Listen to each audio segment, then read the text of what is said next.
네, 트럼프 당선인이 오는 13일 바이든 대통령의 초청으로 백악관을 찾아 정권 인수를 논의할 예정입니다. 또 이번 주부터 주요 장관직 임명이 본격적으로 이루어지면서 트럼프 2기 행정부 내각 인선도 가속화할 것으로 보이는데요. 미 언론에서는 충성심이 내각 인선의 최우선 기준이라고 전하고 있습니다. 한편 트럼프 당선인이 당선 직후 푸틴 러시아 대통령과 통화를 하고 우크라이나에서의 전쟁을 확대하지 말라고 조언했다고 워싱턴 포스트가 보도했는데요.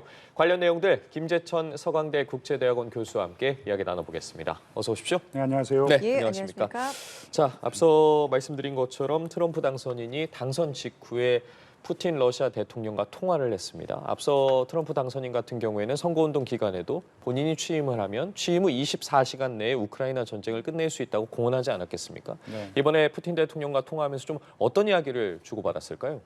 사실 취임 후 24시간이 아니고요. 당선되면은 24시간이니까 예. 사실 시간은 지난 거라고 볼 수 그러네요. 있습니다. 예. 근데 사실 아직 당선인 신분은 아니에요. 모든 이 집계가 완료되고 각 주에서 그 결과를 의회에 통보하고 의회가 그거를 승인해야지 이제 공식적인 당선인 신분이 되는 것입니다. 예. 그래서 시간은 남았다고 할 수 있는데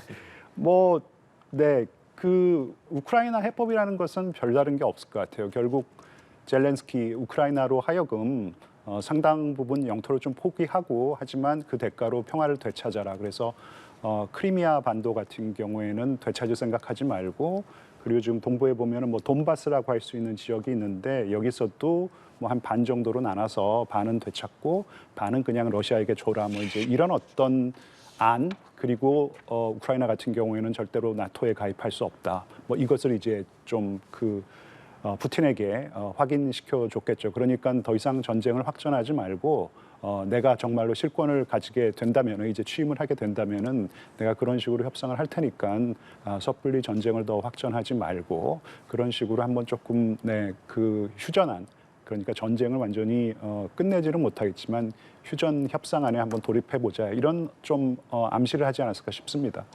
엄밀히 말하면 당선인 신분이 아니라 하셨잖아요. 근데 네. 이런 상황에서 이렇게 푸틴 대통령과 전화 통화를 한다던가 네, 이런 네. 것들은 사실 문제가 되지 않는 겁니까? 그러니까 사실 뭐 문제가 크게 될 건 없는데 네. 이런 모든 외교 행위를 바이든 행정부로부터 좀 제가를 받아야 됩니다. 그러니까 예. 일각에서는 이게 이제 명확한 법적 절차를 거쳐가지고 바이든 대통령이 왜냐하면 바이든 대통령이 지금 행정부의 수반이잖아요. 그렇죠. 예, 미국의 대통령입니다. 그래서 미국의 대통령이 외교 행위를 하는 것이 맞는데 근데 이제 실질적인 당선자 신분으로 이런 외교 행위를 하려면은 권한을 이양받는 어떤 그런 절차가 필요한데 트럼프 당선인이 이 절차를 좀 생략하고 지금 외교 행위를 하는 것이기 때문에 조금 말이 나오고 있는 상황입니다. 예, 이런 가운데 어쨌든 바이든 대통령의 초청으로 내일 모레 트럼프 당선인이 백악관을 찾습니다. 네. 4년 전에 이제 트럼프 당선인이 당시 대통령이신 분일 때 바이든 대통령이 당선된 후에 초청하지 않았거든요. 네. 뭐 별다른 이야기도 하지 않았고 취임식에도 참석을 하지 않았습니다. 네, 네. 이런 가운데 어쨌든 바이든 대통령은 트럼프 당선인 초청을 했습니다. 이 네. 상황은 좀 어떻게 바라보고 계십니까? 그러니까 미국의 좋은 민주주의 전통을 다시 회복해서 지켜나가겠다라는 것이죠. 예. 그 2016년 대선 도널드 트럼프 후보와 힐러리 클린턴 후보가 붙었을 때 힐러리 클린턴 후보가 이긴다고 생각을 했는데 졌잖아요. 그때 민주당은 정말 속이 많이 쓰렸습니다. 하지만 오바마 대통령이 트럼프 당선인을 불러서 모든 어떤 외교 정책에 대해서 국정 전반에 대해서 논의를 하고 특히 이제 그 인텔리전스 브리핑이라는 걸 해줍니다. 그러니까 네. 가장 따끈따끈한 정보 정책에 대해서 정보를 갖다 주면서 예. 그때 이제 우리 정말 골칫거리는 북한의 탄도미사일이다. 뭐 이제 이런 얘기도 해주고 그랬거든요. 근데 그런 전통이 2020년 대선에서 끝이 났죠. 왜냐하면 트럼프가 이 불복을 해버렸지 않습니까? 선거 결과에 대해서. 그래서 전통이 끝이 났는데 바이든도 지금 얼마나 속이 쓰리겠습니까? 사실. 예, 그렇지만 불러서 국정 전반에 대해서 논의를 하고 가장 최근에 인텔리전스 브리핑도 해주고 이제 그게 미국의 좋은 민주주의 전통이니까 이제 그런 전통을 좀 지켜나가는다는데 좀 큰 의미를 둘 수 있을 것 같습니다. 정권 인수를 위한 여러 절차를 이제 하나씩 밟아가고 있다라고도 볼 수 있는데 이런 이야기가 있더라고요. 죄송합니다. 트럼프 당선인이 이해충돌 방지 서약을 제출하지 않아서 이 정권 인수 작업에 좀 차질이 생길 수 있다라는 뉴욕타임스의 보도가 있는데 네.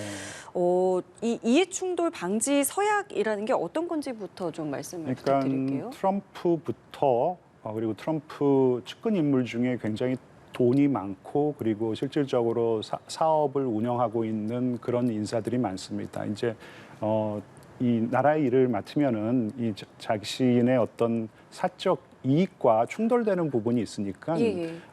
그러니까 사적 이익을 절대로 추구하지 않고 그럴 개연성이 있는 사업 같은 경우에 좀 접게 했다라는 어떤 그런 서약을 해야 되고 서명을 해야 되는데 일단 안 하는 것은 제가 말씀드렸듯이 주변에 대통령 당선인 포함해서 주변에 너무 좀 돈도 많고 그다음에 개인적인 사업을 크게 벌여놓은 사람들이 많기 때문에 조금 주저하는 부분이 있을 것 같고요.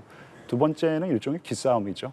지금 이해 충돌 방지에 관한 어떤 서명을 하라 그러는데 그냥 조금 안 하고 조금 줄다리기를 하는 어떤 그런 미루고 있다라고 모습도 보면 되겠습니까? 일단은 좀 하기는 해야 될 것입니다. 근데 지금 당장 하지 않고 있기 때문에 바이든 행정부에서는 얘기가 나오는 게 이러면은 정권 인계가 순조롭지 않을 수 있다. 뭐 이제 이런 식으로 조금 경고를 날리고 있다. 뭐 이제 그렇게 조금 해석할 부분도 있는 것 같습니다. 예, 말씀해주신 것처럼 그 이유와 맞물려서 트럼프 2기 행정부에 과연 어떤 인물들이 들어갈지에도 관심이 네, 쏠리고 있는데 네. 지금 일단 인수위 위원장도 정해졌고요. 그리고 이번에 내각 인사들은 트럼프에 충성했던 인물들로 채우겠다. 네. 이 충성심의 기준을 어떻게 봐야겠습니까? 지금 인수위 고문으로 들어간 그 돈 트럼프 주니어, 그러니까 장남이죠. 장남이 인사 기준에 대해서 얘기를 했습니다. 트럼프 당선인인 이 선출로 당선된 최고의 이 국정 운영가, 정책가에 대해서 더 아는 척 많이 하는 사람은 절대로 안 된다. 예. 그리고 이제 두 번째로 충성심이죠. 근데 예. 사실 첫 번째 기준과 또 연관되는 것인데 여태까지 트럼프에게 충성심을 보이고 충성심을 계속 보일 것 같은 것으로 보이는 사람 위주로 이제 임명을 하겠다라는 것이기 때문에 근데 또 한 가지는 사실 이 부자들이 조금 많아서 그 부분이 이제 걱정되는 게 있어요. 지금 인수위 위원장 하워드 루트닉이라는 분도 지금 큰 금융회사의 사장, CEO이시고 그다음에 이 America First Policy Institute라고 지금 어떻게 보면은 트럼프에게 가장 이 지근거리에서 정책을 좀 권고해왔던 그런 싱크탱크의 소장인 린다 맥마헌 이분도 지금 굉장히 부자거든요. 큰 기부를 했었는데 예. 지금 두 명 모두 재무장관과 상무장관 1순위로 지금 거론이 되고 있기 때문에 이런 부분은 계속해서 조금 문제가 될 수 있을 것 같아요. 아까 말씀드린 이해충돌 방지에 관해서 이분들이 그렇게 좀 자유스러울 수만은 없는 그런 부분이 있거든요. 네. 또 한 명의 어떤 인물을 꼽자면 일론 머스크도 해당이 될 수 있을 것 같은데 네. 굉장히 신뢰를 하고 있다라는 보도가 많이 나오고 있습니다. 트럼프 대통령이 일론 머스크를 신뢰하는 이유를 어디서 좀 찾아보고 있을까요? 정말 열심히 했잖아요. 약간 충성심. 그 펜실베니아 유세장에서는 보니까 뭐 팔짝팔짝 뛰면서 정말 유세를 하고 그리고 펜실베니아에서는 이게 이제 펜실베니아 선거법에 어긋난다라고 할 수 있는데도 매일 뭐 이 복권 당첨식으로 해서 예. 뭐 이 당첨된 사람에게 얼마씩 주고. 뭐 1억씩 주고 뭐 정말로 열심히 한 것 같고 그리고 이 사람은 내 사람이다라는 확신을 준 것 같아요. 그래서 등용을 하려고 하는 것 같습니다. 반면에 트럼프 당선인에 반대하거나 견제 가능성이 있는 인물들에 대해서는 철저히 지금 배제하고 있는 모습인데 이미 트럼프 당선인이 니키 헤일리 전 유엔 대사도 그렇고요. 또 마이크 폼페이오 전 국무장관을 콕 집어서 2기 행정부에 부르지 않을 것이다라고 공언을 하지 않았겠습니까? 네, 이런 네. 부분은 좀 어떻게 봐야 될까요? 그러니까 조금 니키 헤일리 같은 경우에는 사실 그 경선에서 지고 난 다음에 내가 승복을 하지만 그렇지만 뭐 트럼프가 뭐 선거운동 하는 것은 이제 본인이 하는 것이고 나는 뭐 적극적으로 돕지 않겠다는 식으로 얘기를 했어요. 나중에는 이제 조금 돕기 시작했는데 이제 예. 그런 게 뒤끝으로 남아 있는 것 같고 폼페이오 전 장관 같은 경우에는 처음에 자기도 이제 좀 경선에 나올 생각이 좀 있었던 것 같아요. 그래서 트위터에서 이런 식으로 하는 뭐 지도자는 안 되고 트럼프를 직접 거론하지는 않았지만 이제 그런 것들이 다 뇌리에 남아 있는 것이죠. 근데 또 열심히 했어요. 선거운동 기간에는 열심히 해서 뭐 한국에서도 그렇고 많은 사람들이 폼페이오가 국방장관 1순위다.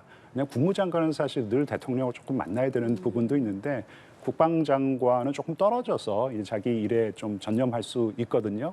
그래서 폼페이오는 국방장관을 원할 것이고 국방장관으로는 갈 수 있다라는 예측이 나왔는데 지금 이 충성심 테스트에서 지금 떨어진 것 같습니다. 아, 거기서. 그러면은 네. 뭐 기용 가능성에 대해서는 좀 지켜볼 여지는 있다고. 폼페이오요? 예. 아니 폼페이오가 안 아예 이제 된다라고 안 되는 얘기는 겁니까? 지금 저 단 주니어, 그러니까 도널드 트럼프 주니어가 얘기를 했죠. 아마 제가 기억이 어쨌든 지금 예. 완전히 아웃됐다라고 공식적으로 아닙니다. 트럼프가 X에 자기 SNS에 그렇게 네. 글을 올려놨으니까 미안하지만 참 고마웠다. 하지만 니키 헤일리 그리고 마이크 폼페이오는 다음 행정부에서 아웃 그렇게 그냥 선언을 해버렸습니다. 자, 그렇다면은 일론 머스크 같은 경우에는 또 반대로 정부효율위원회라는 네. 곳을 위원장을 맡길 것이라고 사실 그동안 꾸준히 이야기를 해왔지 않겠습니까? 시험 맞아요. 가능성도 충분히 있다고 이건 뭐 보십니까? 당연하죠. 왜냐하면은 6일 이 선거 자축 연설, 승리 선언 연설에서 뭐 일론 머스크는 뭐 세계가 알아주는 천재고 예. 그다음에 세계에서 뭐 가장 부자 중에 한 명인데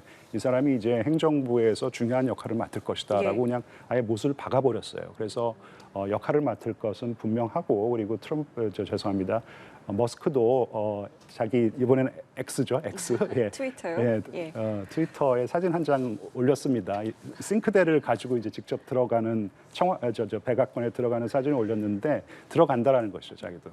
그러니까 그거 싱크라는 것은 사실 영어의 관용적인 표현으로 let that sink in 하면은 느껴봐. 요게 이제 요거 이런 상황을 너희들이 이제 조금 좀 느껴봐야 돼 그런 거거든요. 그래서 이제 싱크대를 가지고 간 건데 그때 그 사진이랑 지금 백악관으로 가는 사진을 합성을 해서 이렇게 싱크대를 가지고 가는 그 사진을 올려가지고 화제가 되고 있는데 정부효율성위원회라는 것은 기본적으로 규제를 혁파하는 그런 정부의 특별위원회 같은 것입니다.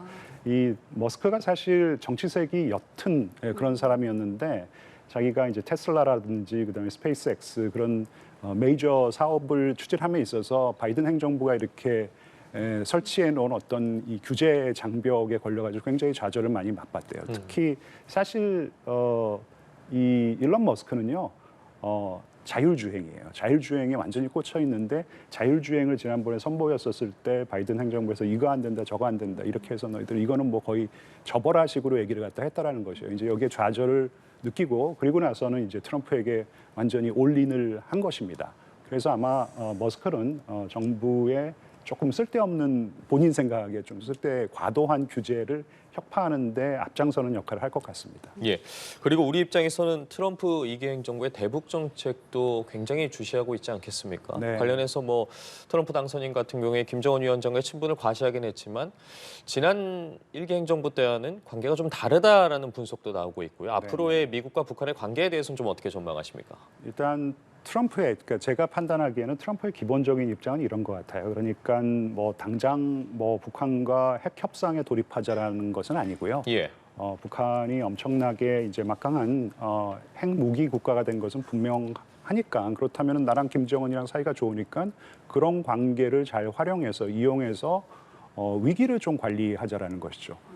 핵무기가 있고 탄도미사일이 있지만 그들이 그것을 가지고 우리를 위협하지 않으면 된다라는 것 같아요. 그래서 정상 외교를 통해서 좀 상황을 관리하자라는 것인데 핵 협상은 지금 조건 맞추기가 너무 어렵습니다. 스몰 딜이라고 하더라도 지금 일단 북한의 몸값이 많이 올라간 것 또한 사실이거든요. 북한은 지금 신냉전의 진영화의 국제 질서에서 중국, 러시아 이런 좀 수정주의 국가, 저는 수정주의 국가라는 표현을 썼는데 이런 국가들과 좀 운명을 같이 하기로 그런 전략적인 결정을 내린 것이거든요. 그러니까 사실 북미 관계 개선 그리고 핵 협상이라는 것은 결국은 뭔가는 내놔야 돼요, 북한이요. 그러니까 우리의 핵 보유 그 지위를 인정한다고 하더라도 핵 보유국 지위를 인정한다고 하더라도 그러면 이제 동결을 해야 되는 건데 동결은 그냥 합니까? 동결도 검증을 해야 되잖아요. 그거를 보여주려고 할까요, 북한이요? 그러니까 북한이 맞출 수 있는 조건도 굉장히 까다롭고 그렇다고 막상 미국이 해제를 뭐 전면으로 해준다거나 이러기도 어려운 거기 때문에 조건을 맞추기가 어렵기 때문에 핵 협상에 당장 돌입할 수 있는 그런 어떤 상황은 아닌 거라고 저는 판단하고 있고 그런 뉴스가 지금 오늘 아침부터 나오고 있더라고요. 알겠습니다. 오늘 말씀은 여기까지 듣도록 하겠습니다.